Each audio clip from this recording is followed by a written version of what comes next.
Good afternoon, everyone. Good evening if you're in Beirut, and welcome to another webinar with our series of webinars.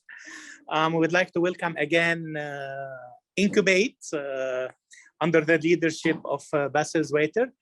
كانوا معنا last year. They did 2 webinars, and they were nice enough to come back again this year.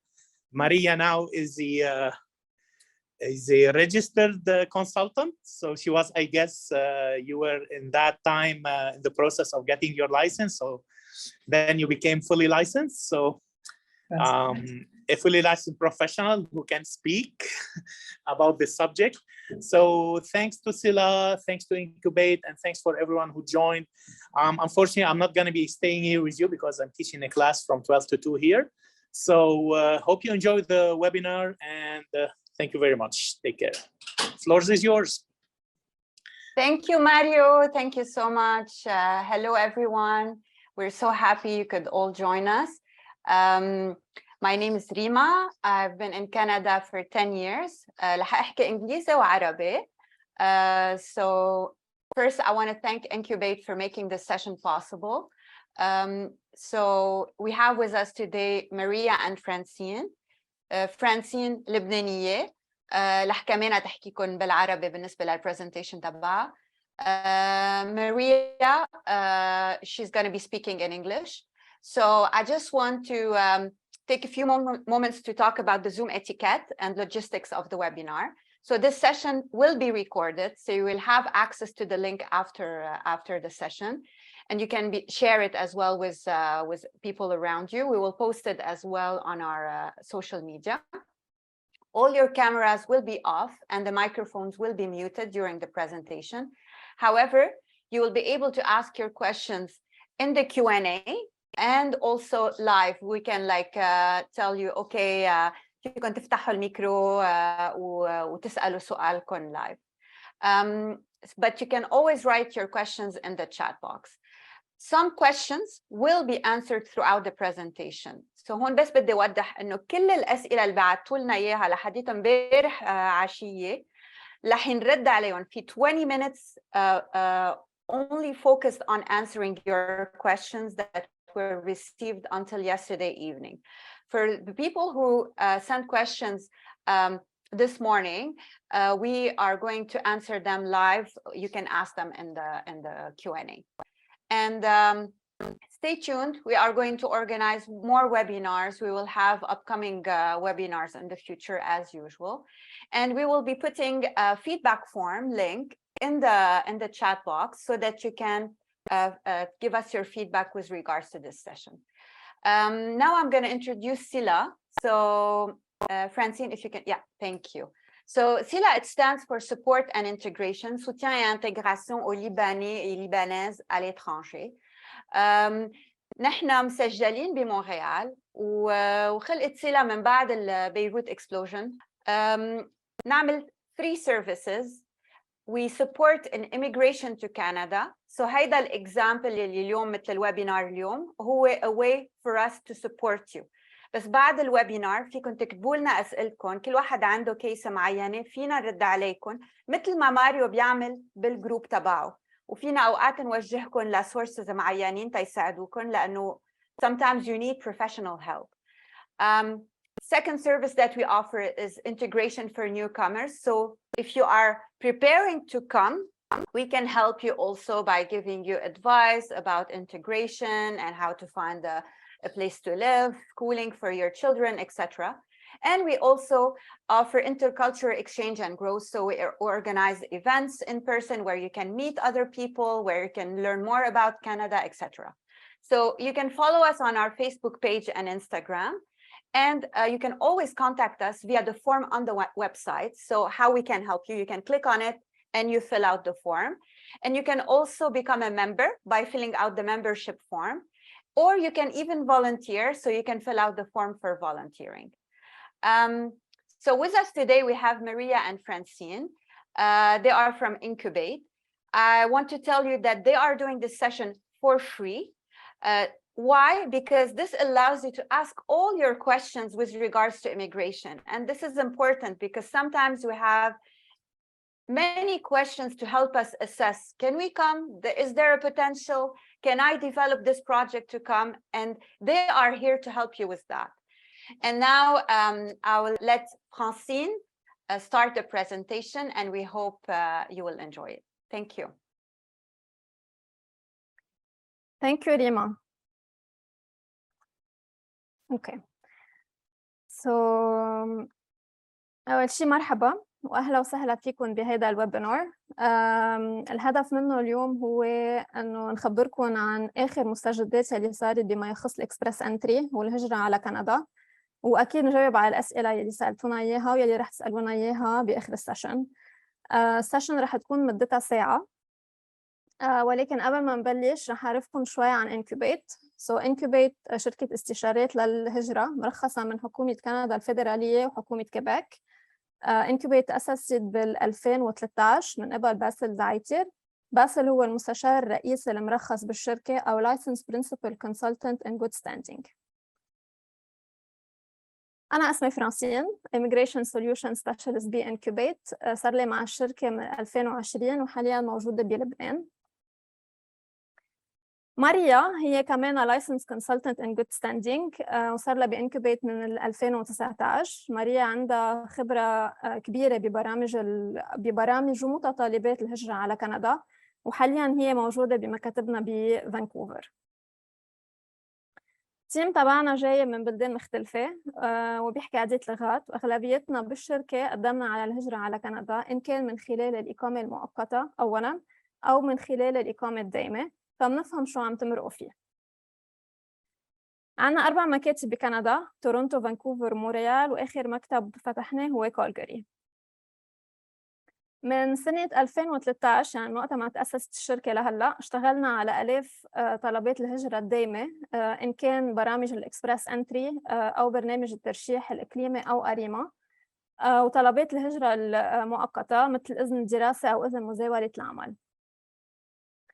Services أو الخدمات اللي Encubate بتقدمهم هن مقسمين لجزئين. في عنا خدمة الهجرة المؤقتة يلي بتتضمن فيزيت فيزا أو فيزا السياحة، إذن الدراسة، إذن مزاولة العمل، وخدمة الهجرة الدائمة مثل الإقامة الدائمة على الصعيد الفيدرالي أو المقاطعة أو كيباك والكنديان Citizenship.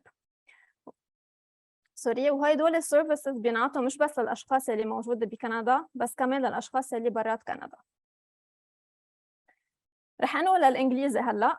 So mainly today's agenda is to share with you the latest IRCC news and updates. We will discuss mainly the express entry draw results, the new NOC structure يلي رح نحكي ونفسر شوي عن النوك, changes to the express entry system, the TR to PR programs, among other topics. And of course, as we said earlier, we were going to answer all of your questions at the end of the presentation. So as you may all know, the express entry draws resumed in July of 2022. The last draw that happened before then was in December of 2020 with a minimum score of 468 points. It was the lowest score throughout 2020 with 5,000 invitations.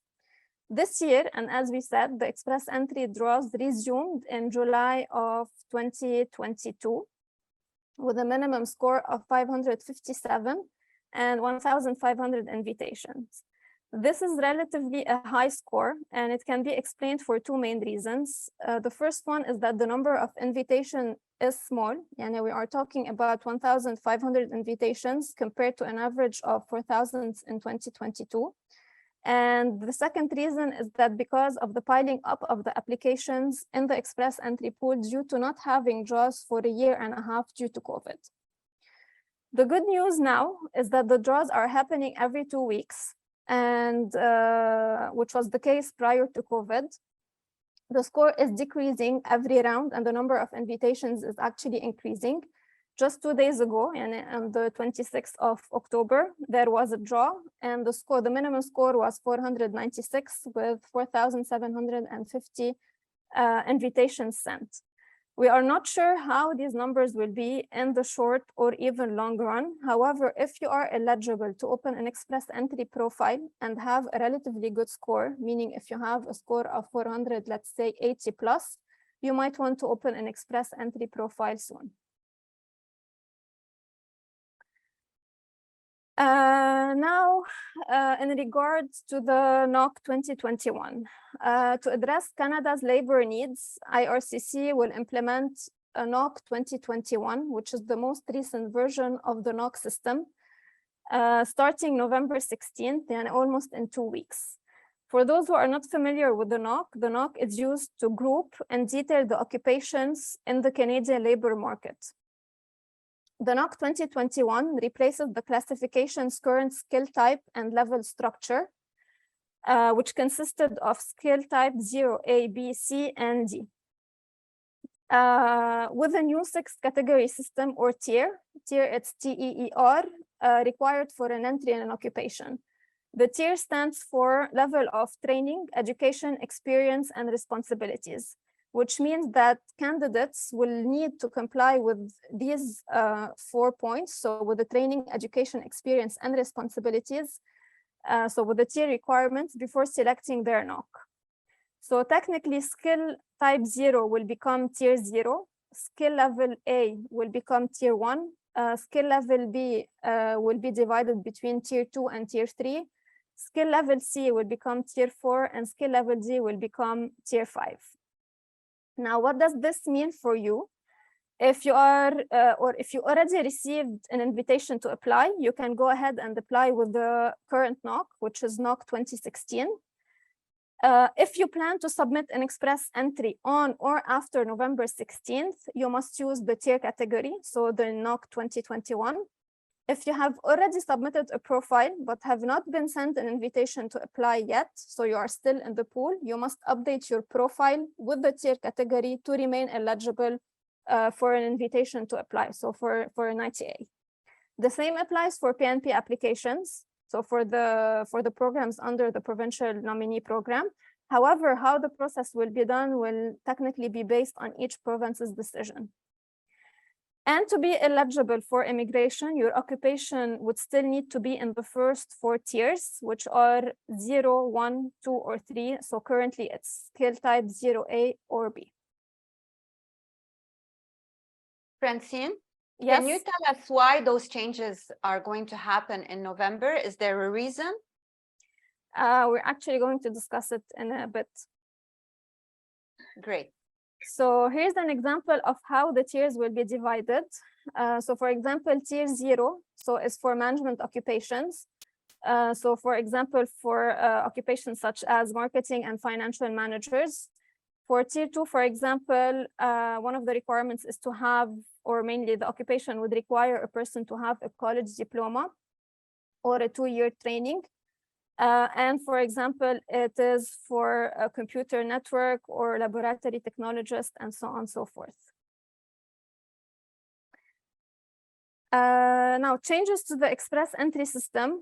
So again, to address Canada's labor needs, amendment to increase, there has been amendments to increase flexibility in the express entry system selection tools.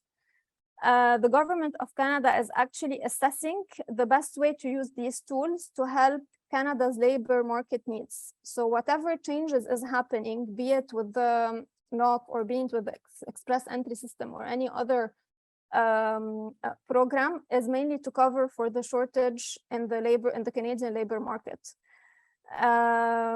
So these tools are mainly will be used to cover or to meet Canada's labor market needs, including consideration based on these 4 attributes. So the first one is the French language skills. So it's mainly to increase the Francophone immigration target. The second one is for specific educational credentials, mainly targeting the healthcare system. The third one is occupation-specific work experience. And the last one is Canadian work experience and other ties to Canada. So technically, those changes will be in place in early 2023 and will be applicable for the high-skilled programs under the express entry system. Now, when it comes to the TRPR program, it will also be supported by the government of Canada, with around 32,000 admissions being planned for 2023. So this program is for candidates who were or are still students or workers in Canada and wish to become permanent residents in Canada. So TR is temporary residents transitioning to PR, which is permanent residence. So the government is working on different strategies to expand this program. Mainly, there are 3 points. The first one is reviewing points awarded for Canadian work experience and even Canadian education. The second one is targeting workers in high demand occupations. The third one is working with provinces to provide pathways through the provincial nominee programs and not the express entry system.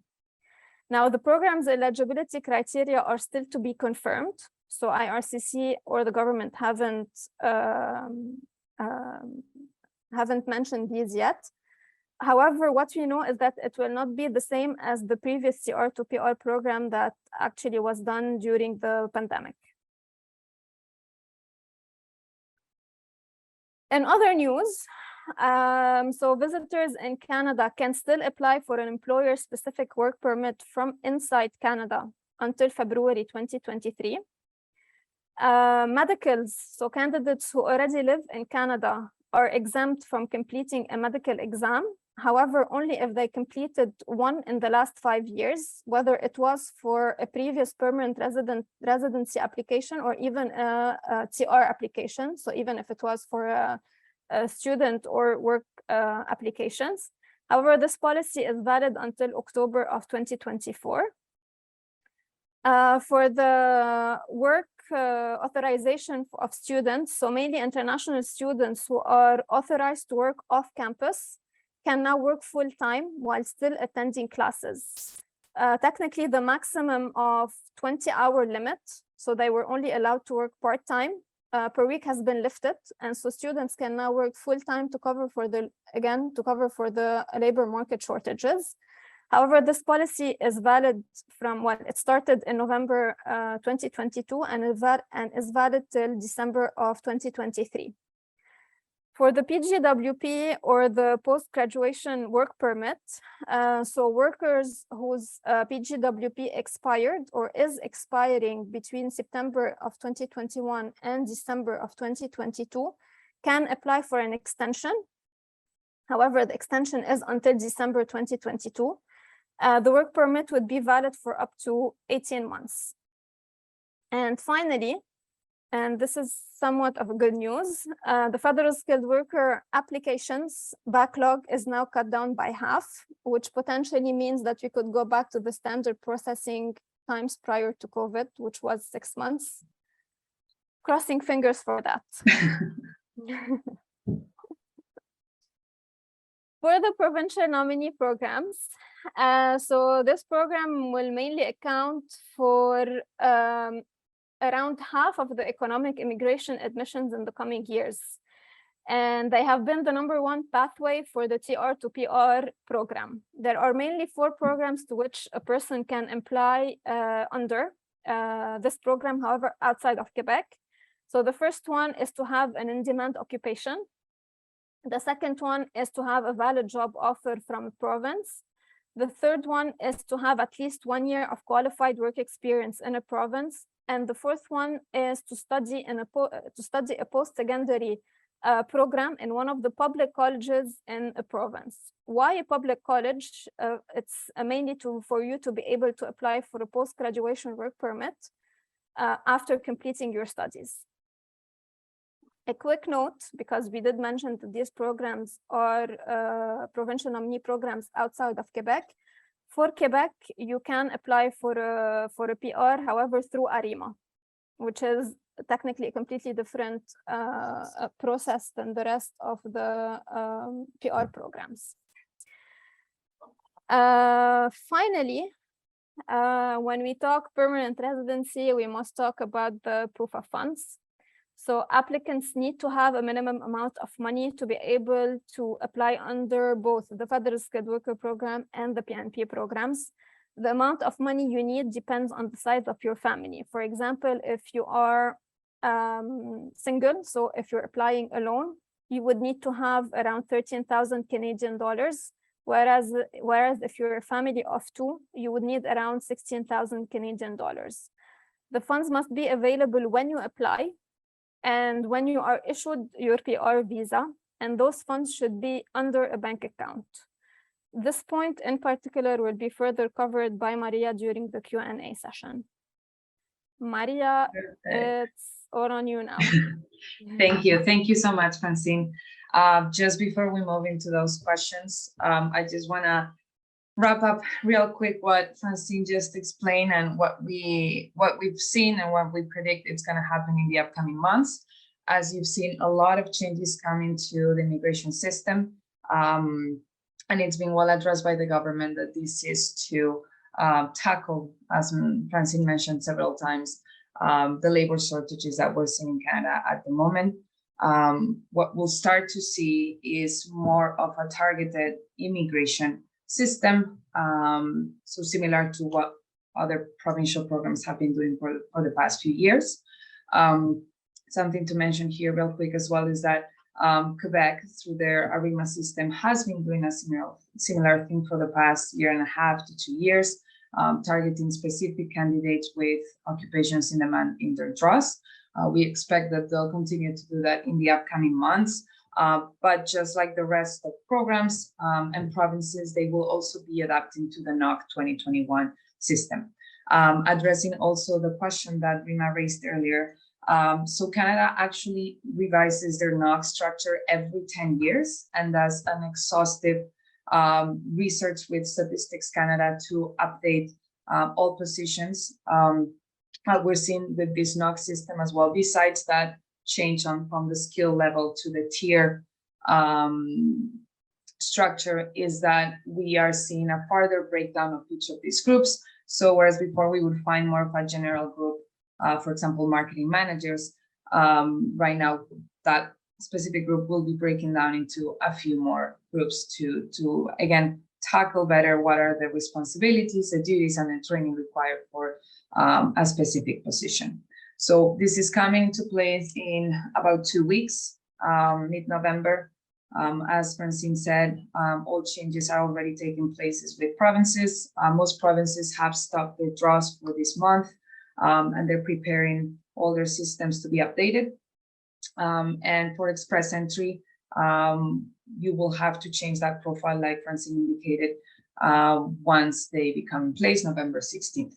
So we highly recommend to get familiarized with this NOC system. I'll be sharing the link in the group chat in a second, so you can go check the new structure and make sure, as Francine said, that you meet with these 4 categories, so the training, the education, the experience, and the requirements. Now, we're going to move on to the Q&A. Like it was explained at the beginning of the webinar, we'll be addressing first the questions that were submitted prior to the webinar. As Rima said, there were a few that were submitted between last night and this morning. So please feel free to type them in the chat and we'll address them as well. A lot of interesting questions, so thank you everyone for submitting those. I'll try to address them all. But please understand that some are very case specific and will require us to know a bit more about your case and your circumstances to address that. So I'll answer all of the questions, but I'll do it in a general approach so that understand that I cannot give any advice without understanding the full circumstances of the case. So let's start with the first one, just because it's in line with the previous slide that Francine ended up with. So funds for study permit visas, study permit applications, £11, and processing time these days. Processing times are very on the chart. I'll share a link about or to the website where you can actually check with RCIC what are the average processing times. This is just an estimate. But we're definitely seeing decreased processing times compared to 2020 and 2021, which is good news. IRCC is clearing their backlog, their inventory. So from outside Canada, we're seeing anything from 3 to 5 months, depending on the office, depending on your case. And when it comes to demonstrating funds or proof of financial support, you would have to do this through a bank account as well. You can be the one showing those funds, or you can have a sponsor. Unlike for permanent residents, for temporary residents, such as study permit applications, your parents or a close family member can be the sponsor for your studies in Canada. Okay. Next is, what is the amount approximately needed per person in Canada? I believe this was addressed in the previous slide. We'll share also the link to in the group chat to the specific table that Francine was showing. Please, it's very important to understand that every year this amount gets updated because those funds are in line with Statistics Canada and what actually a family size needs to live in Canada. We'll call this LICO. So these get updated around April, May every year. So make sure that whenever you open that Express Entry profile, that amount is up to date with the minimum LICO. Spousal sponsorship and spousal sponsorship tips.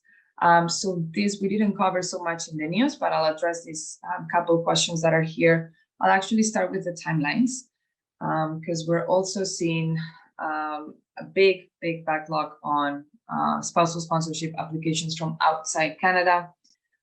Previous processing times were 12 months. They're now increased to 20 to 22 months.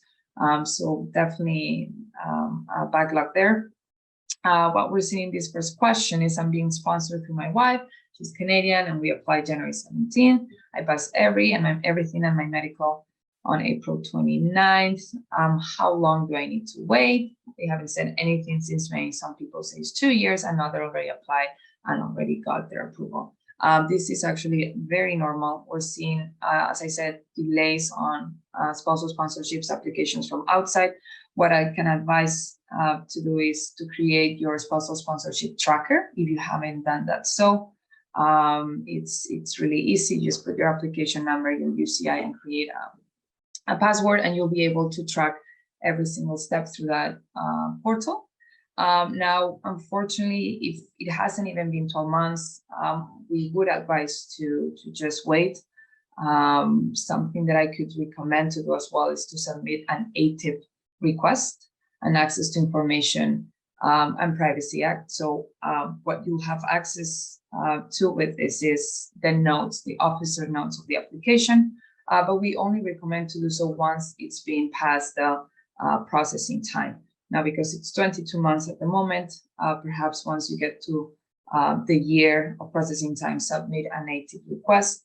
You need to be presently in Canada or have someone else submit it on your behalf that is presently residing in Canada. We can definitely assist with that as well. But what you'll be able to see through these notes is at what stage of your application you are, if there are any concerns raised by the officer, if they've made any comments where they would require your action further and they haven't communicated that yet. Highly recommend to do that once it's been at least a year. And then unfortunately, if it's an application with Quebec, so if there's a CICC application involved, this gets delayed a little bit further just because both governments have to go through the application and approve it first. IRCC, then we go through MIF, the government in Quebec, and then back to IRCC to finalize with securities, criminality, and so on. Perfect, thank you. Next question, as I mentioned, or Francine pointed out as well, a lot of the economic immigration admissions are happening through provincial programs. And the government is doing a great job at supporting and giving enough quota to all the provinces. Now, the first question here is making reference to a rejection for the SIMP, the Saskatchewan Immigrant Nominee Program, mentioning that the work experience did not match. I would like to know what are my chances if I apply again, going through FSW or other provinces. Now, a refusal in a provincial application does not need to necessarily affect any future applications at a federal or provincial level, as long as you did not misrepresent it, meaning that you did not lie or hid any material facts in your application. So if the main reason or the only reason for refusal was due to your work experience not matching your field of education, then that's something that can be addressed and fixed at a later application. You can perhaps reopen another expression of interest with Saskatchewan if you still meet with the eligibility criteria and have a score that's within the selection range, and receive another invitation to apply to continue with that province. You can also explore other provinces. Now it's very important that you address why you initially wanted to go to that province and now we're switching to another province if that's the case. Remember that when applying for a provincial nominee program, we need to show intentions to go and reside in that province. So make sure those are addressed in that application. But to answer the question, you're not just limited to that one province or to that application. If there were no other reasons of refusal, such as misrepresentation, you can go ahead and explore other options. Right. Are there any specific faster TR to PR pathways that recent graduates in Canada can apply for? We are waiting for this. As Francine said, the eligibility for the new TR to PR is yet to be announced. So we're impatiently waiting for the eligibility criteria as well. But what we've understood and what IRCC has made very clear is that their focus, their target is on filling Canada's labor shortages by targeted or by inviting Canadian or those who are already in Canada as temporary residents, whether it's a student or a worker.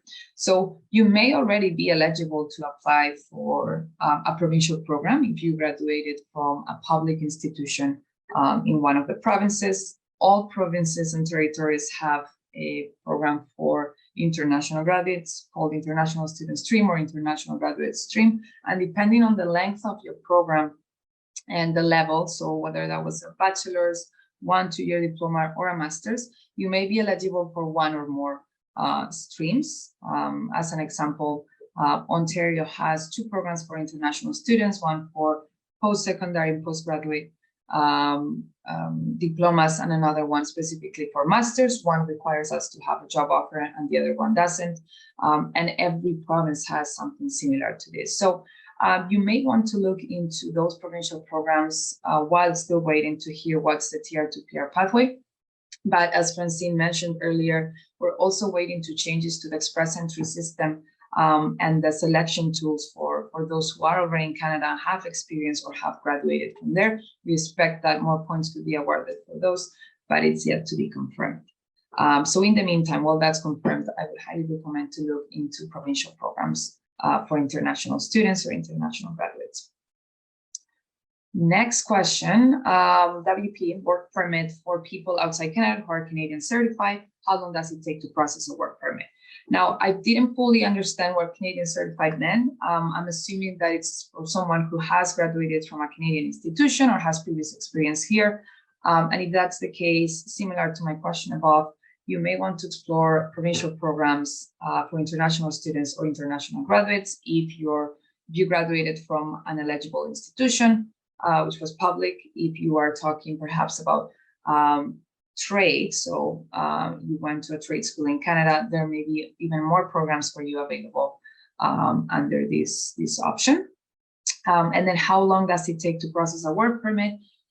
Well, nowadays, it's unfortunately taking quite some time. I was just checking, and according to the website, which I'll post in a second in the chat here, work permit applications submitted from Lebanon at the moment are taking about 4 months. And then I'll just post the link where you can go check the processing times there. Again, this is just an estimate, and it really depends on case by case.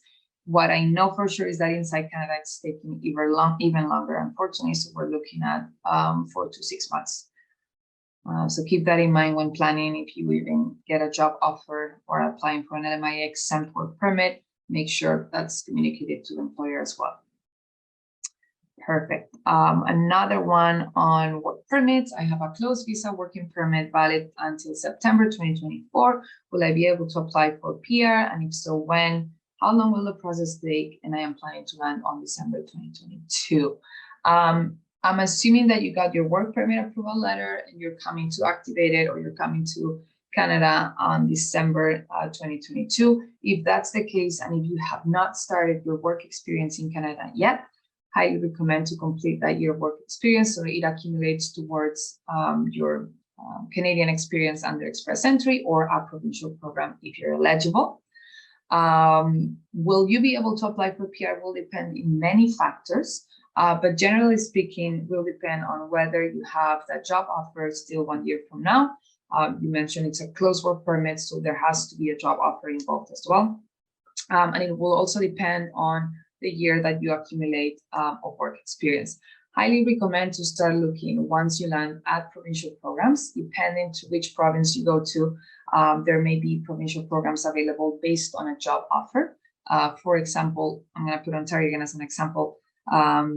If you have a job offer from a qualified employer in the province, and the job offer is in a position that you can demonstrate at least 2 years of experience in, whether that's back home or in Canada, you may apply already through that program as well. So there are options available without you having to wait for that 1 year of experience.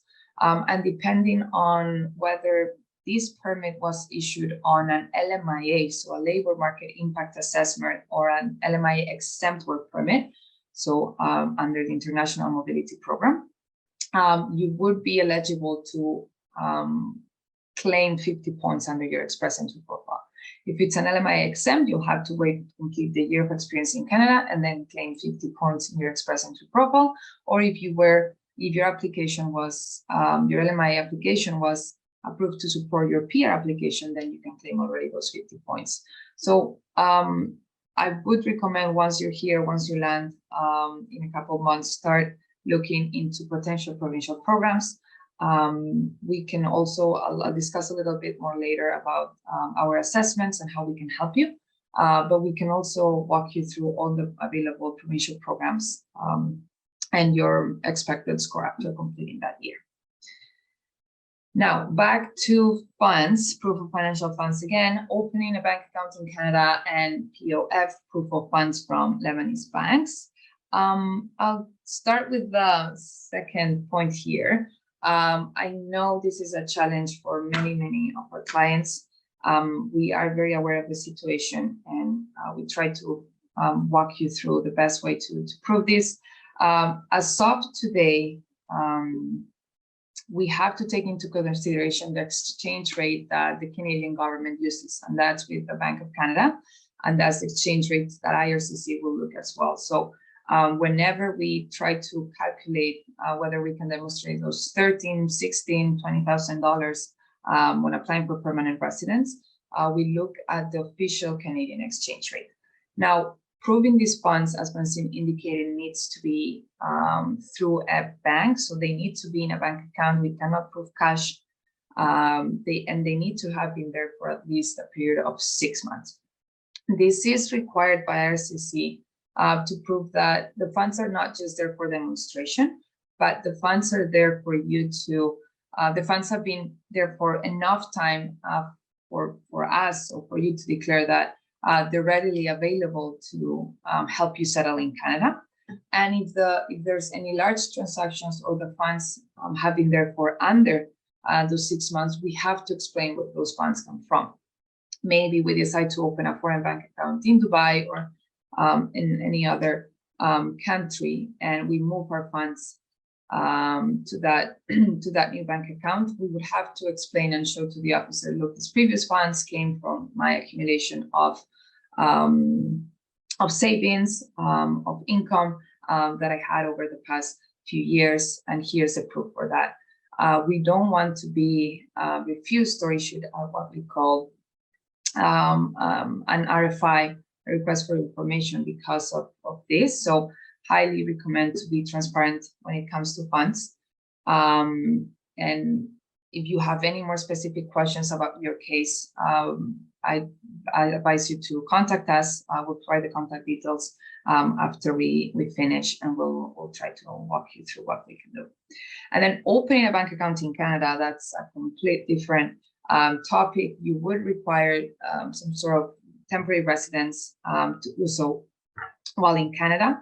But there are certain banks like HSBC and Scotiabank that will allow you to open a bank account if you've been approved already. So if your PR application has been approved and you still have not landed yet, but you already want to start moving your funds, they will allow you to open a bank account. And those funds that you transfer there can be used at the time of landing and shown to the officer like, hey, I still have these funds available. I just transfer them to my Canadian bank account. But generally speaking, you would need temporary residence or even a SIN number to open a bank account in Canada. So doing it from outside, generally speaking, can only be done through one of these initiatives that banks like HSBC and Scotiabank are doing. Perfect. Thank you, Francine. All right. Can I proceed with the questionnaire of FSW federal skill worker application with an expired IELTS? Just received my ITA a few days before expiring in order to get the checklist of documents and when my results are received.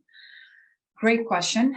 For those of you who don't know or not aware of this, you need to demonstrate certain level of English or French proficiency when opening an Express Entry profile and applying for permanent residence.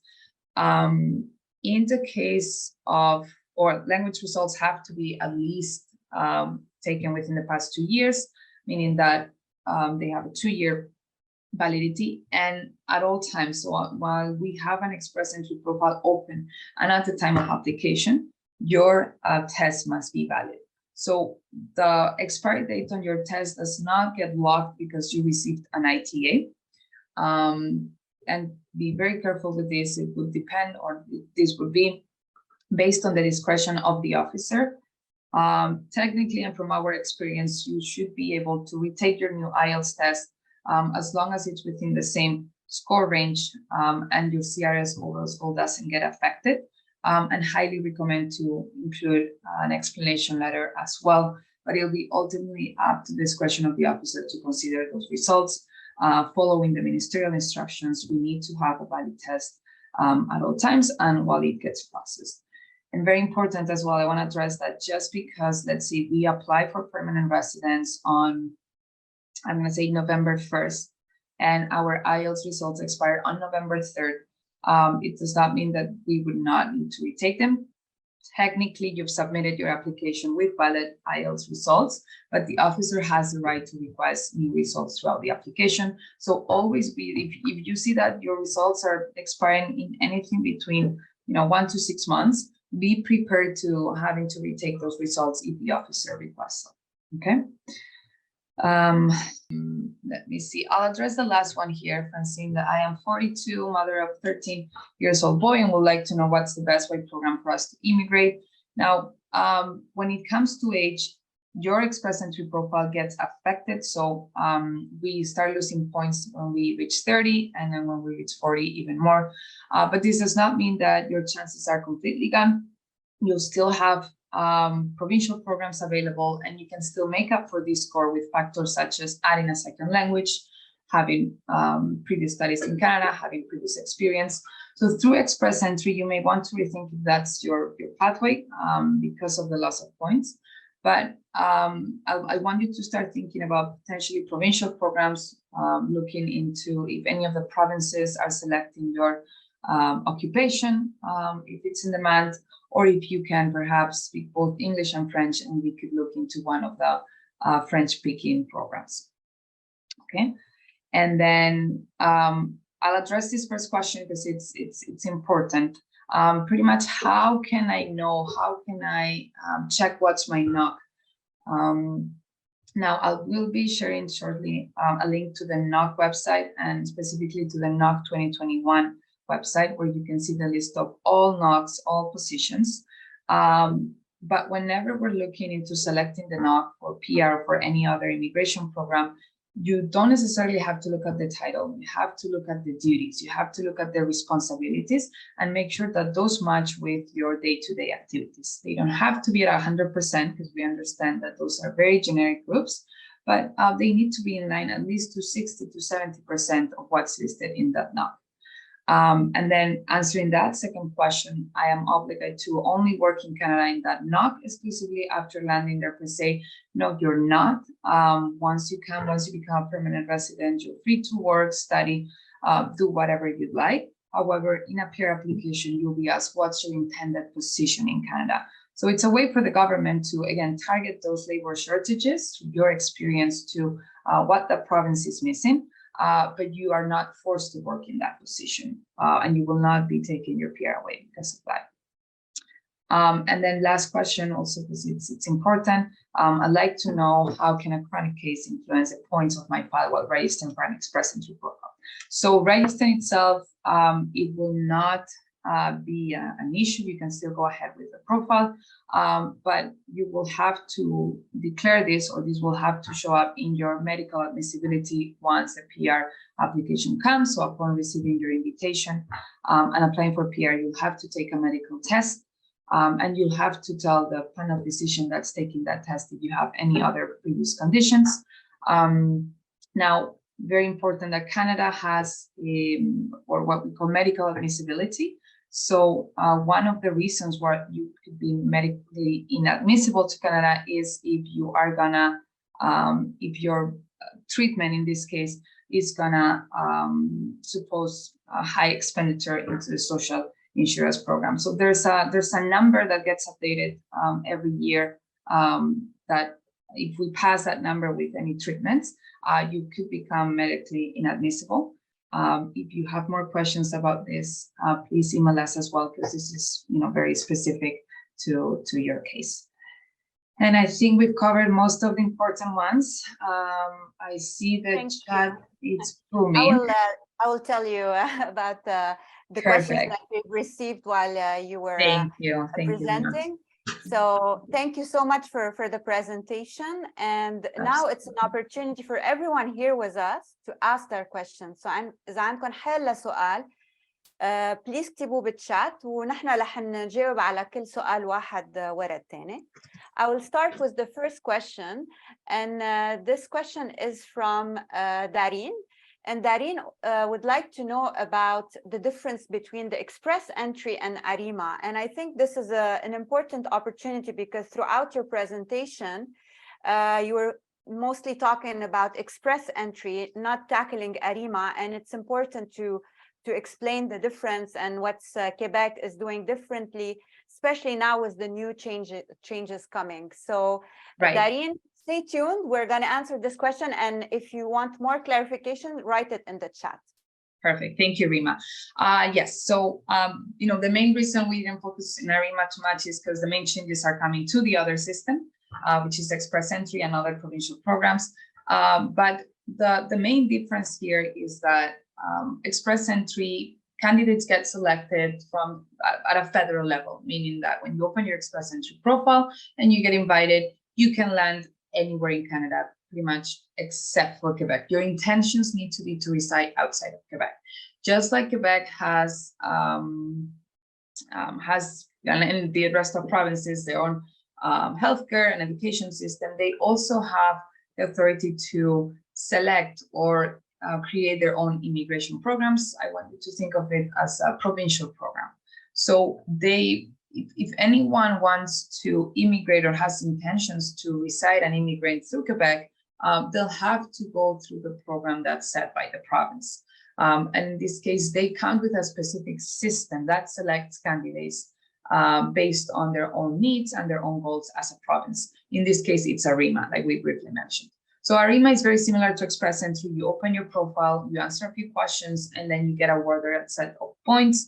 The point allocation is very different from express entry. They look at other factors such as what's your field of education, how many years of experience do you have in that specific field.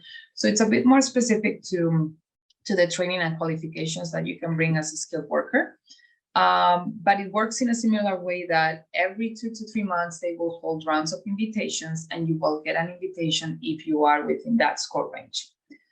Now, the other difference that we've been seeing between ARIMA and express entry in the past few years is that ARIMA has been selecting candidates based on their work experience. So, for instance, for the past few draws, they've been targeting those who either have a job outside of the Montreal area or who have experience in one of the in-demand NOCs that the province has, such as IT, healthcare, teachers. So the idea, the system is the same. You get selected based on scores, but it's been more targeted to specific NOCs, which is what's about to happen for Express Entry. And once you receive the approval from, so let's assume you get an invitation to apply, you apply with the province, and you receive your approval, then we go to the federal government, to IRCC, to finalize a PR application and go through security, criminality, medical, admissibilities, and so on. But the first part, the selection, needs to come from Quebec. Great. We have also someone who wrote to us. It's about just a quick answer for that, because it's really quite simple. So it's about spousal sponsorship. Is it and the sponsor who is going to do the spousal sponsorship, is it does it matter where he resides, and how long does the process take? Right. So the sponsor's residence will determine if the application gets submitted outside or inside Canada. I can tell you from our experience that applications from inside Canada are being processed much, much faster. So if you do have the chance to submit that application inside, do so. But please keep in mind that both the sponsor and the principal applicant need to be inside Canada.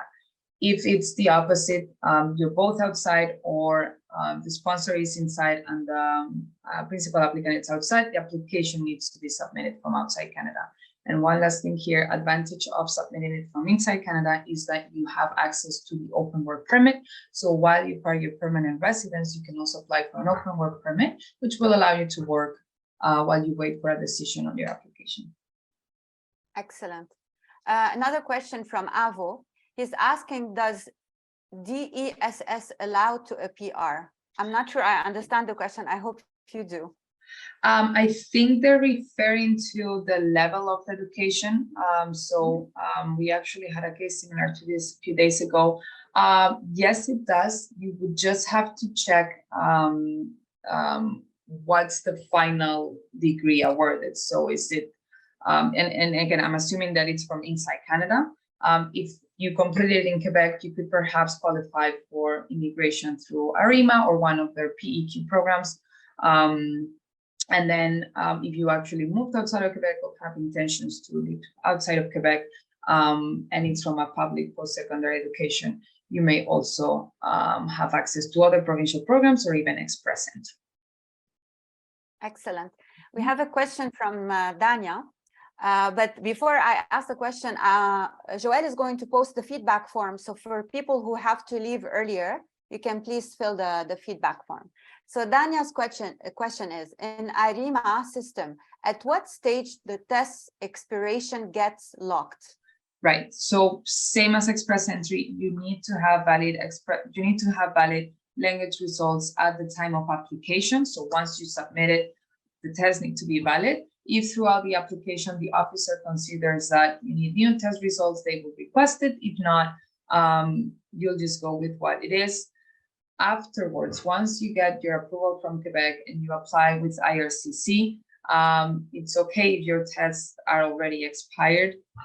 We still recommend to retake them, but at that point, IRCC will check what's left in the application, which is admissibility, security, criminality. You technically already obtained your CSQ or your approval from ARIMA, which check those factors like language. Okay, we have a question from Daniela. She is asking if the English test is obligatory to start the Express Entry program. It is not. So Express Entry, the beauty of Express Entry is that it considers both Canada's official languages as primary languages. So if your proficiency is better in French, you can show French test results.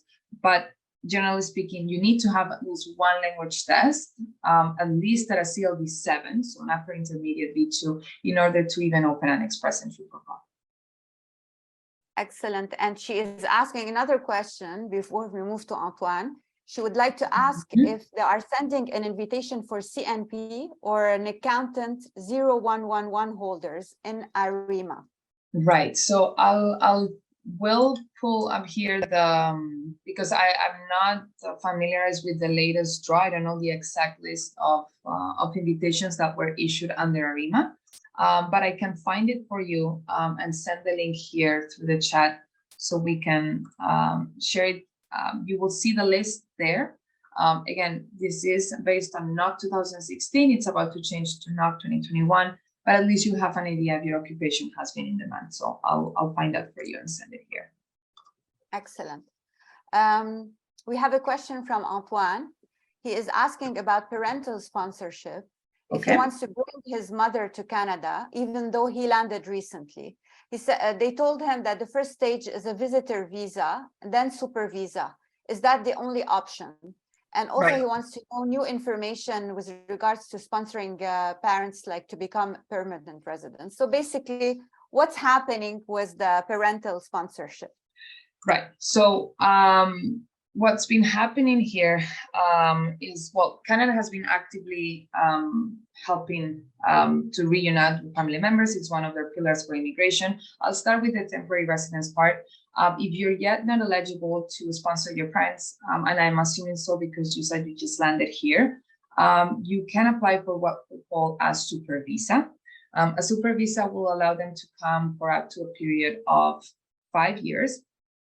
It was previously 2 years. It was just extended for 5 years, but a super visa allows them to stay as visitors. That's not give them authorization to work or study. It's just remaining in Canada as visitors for a longer period of time. Now, super visa, it's highly recommended if they don't have any previous TRVs or temporary residence visa. Chances of approval are higher.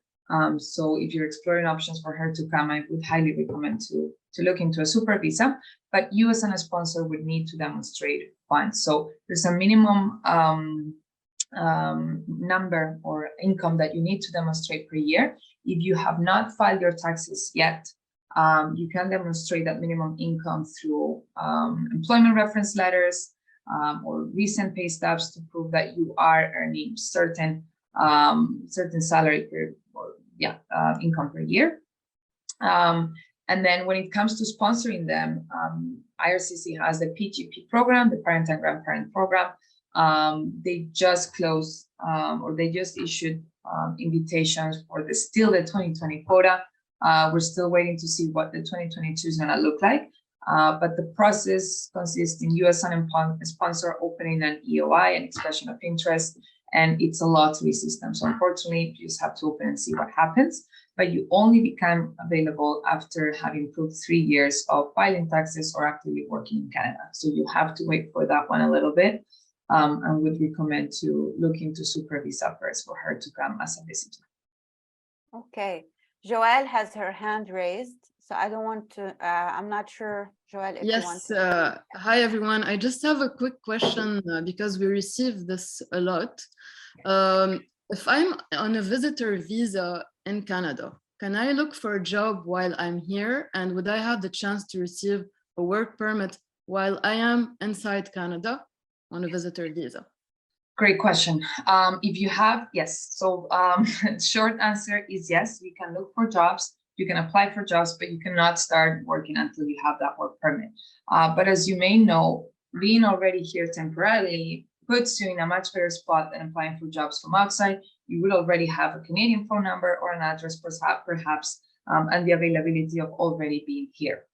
And now, if you remember, one of the changes that, or one of the announcements that Francine mentioned is that you can now transition from visitor to work permit from inside Canada if you happen to get a job offer supported either by an LMIA or an LMIA exemption work permit, and then apply and switch from visitor to worker. So it's a good time if you're here temporarily or applying to come as a visitor to look for jobs, apply for jobs, because you won't have to like leave the country and come back. You can stay here and wait for your work permit, but you cannot start working until you receive that work authorization. Thank you so much. You're welcome. So we have two last questions from Darine and Dania, and then we will wrap up. So Darine is asking, they are waiting to go to Montreal through a closed work permit, and they are wondering if they can submit at the same time for a PR through ARIMA. Would that be useful for them to get a PR later on, like quickly, or what do you suggest with regards to that? Right. So if you already have your work permit approved, you can already start looking into PR. The reason why I say this is because having a permanent residence application when applying for temporary residence, such as work permit, study permit, can show dual intent, and your temporary residence could be refused. But if you already have that closed work permit, then you can go ahead and start. I mean, you could have already expression of interest to our Express Entry and Provision programs, but an actual PR application we'd recommend to hold off until your temporary residence is approved. As I said, you can start opening EOI's expression of interest with these provinces and see if you get selected. And then something that I would mention here is that you may have more options after landing here and having that 1 year of experience in Canada. I'm seeing that perhaps Quebec is the province of destination here. You may also want to look into opening that ARIMA profile. Again, having a profile does not affect in any way your application. You're just expressing your interest. It won't become an application until you get invited and actually apply with the province. So that's not harm to go ahead and start opening that profile. Great.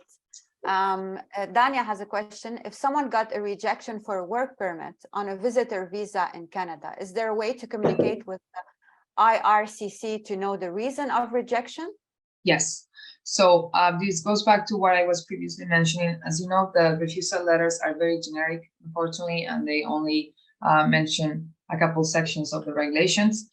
What we suggest in this case is to submit an ATIP request. So just like what I mentioned for spousal sponsorships, you can also request these notes on closed and finished applications, and you have access to the notes of the officer, the actual notes that were typed by the officer when refusing your application, which they have to do by procedure. So highly recommend to submit an ATIP request. It's $5. If you're not presently in Canada, we can help you as well as your representative, and we can help you in understanding what it says in the report and how to go about a potential future application. If you are currently here, just please make sure that your status is not running out or you were not asked to leave the country. Just make sure that's not mentioned in the refusal letter. But yeah, an ATIP would be the way to go. Yes, and thank you, Joelle. I see that she just provided the link. That's the link that you can follow. And then when selecting the department, just choose Immigration, Refugee, and Citizenship Canada. Excellent. So we're ready to wrap up. If you want to say a few words with regards to Encubate and next steps, yeah. Perfect, thank you. Yes, so as you know, every case is very different. You may have very specific questions that I could not address today, but we do offer immigration assessments and consultations to walk you through what are your immigration options, what would be the next steps, what we recommend to do. And we look at all provincial, federal, and Quebec programs. So we put all the options on the table.